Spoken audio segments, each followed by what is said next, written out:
দেখো আজকে খুব সুন্দর বৃষ্টি হয়ে যাচ্ছে। এখন প্রায় বাজে সন্ধ্যে 6টা।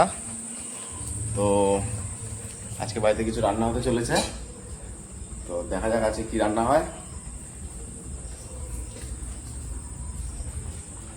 কি রান্না হবে আজকে? ইলিশ মাছ ভাপা। ইলিশ মাছ ভাপা রান্না হবে। এখন দিয়ে দিল প্রথমে নুন, তারপরে দিয়ে দেওয়া হচ্ছে হলুদ,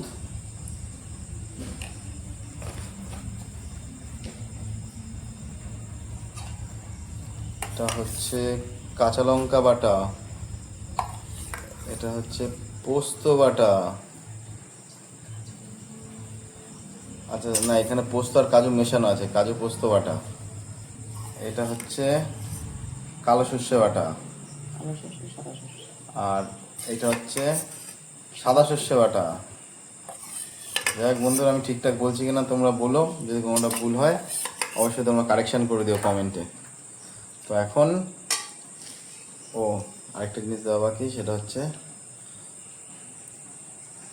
কাঁচা তেল।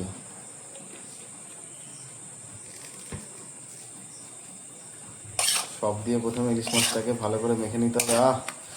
আজকে রাতের খাবারটা ভালোই হবে মনে হচ্ছে। ইলিশ মাছ ভাপা, আর কি হবে? ইলিশ মাছ ভাপা, আর কি? ভাত হবে, রুটি হবে, রাত্রে ডাল হবে, আলু সিদ্ধ। বাহ, সুন্দর খাবার। গরম গরম ভাত আর ইলিশ মাছ ভাপা, কার কার ভাল লাগে তোমরা সবাই কমেন্টে জানাবে।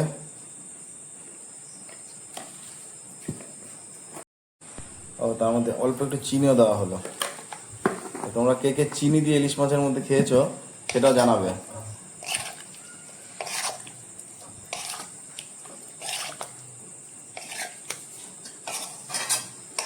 মশলাগুলো যে বাটির মধ্যে ছিল সেই বাটিতে অল্প একটু জল দিয়ে ভালো করে মাছের মধ্যে দিয়ে দেওয়া হলো।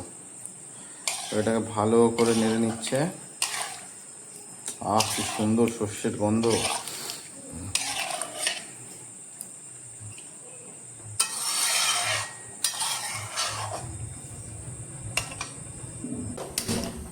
গ্যাস জেলে নেওয়া হলো।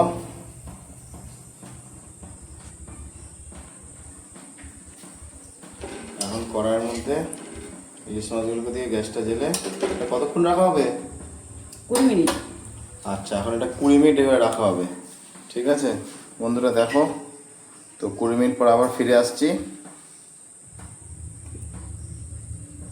তো বন্ধুরা, তারপরে রান্না কমপ্লিট, এই ফিরে এলাম। দেখো এই ছিল মাছের টেক্সচারটা।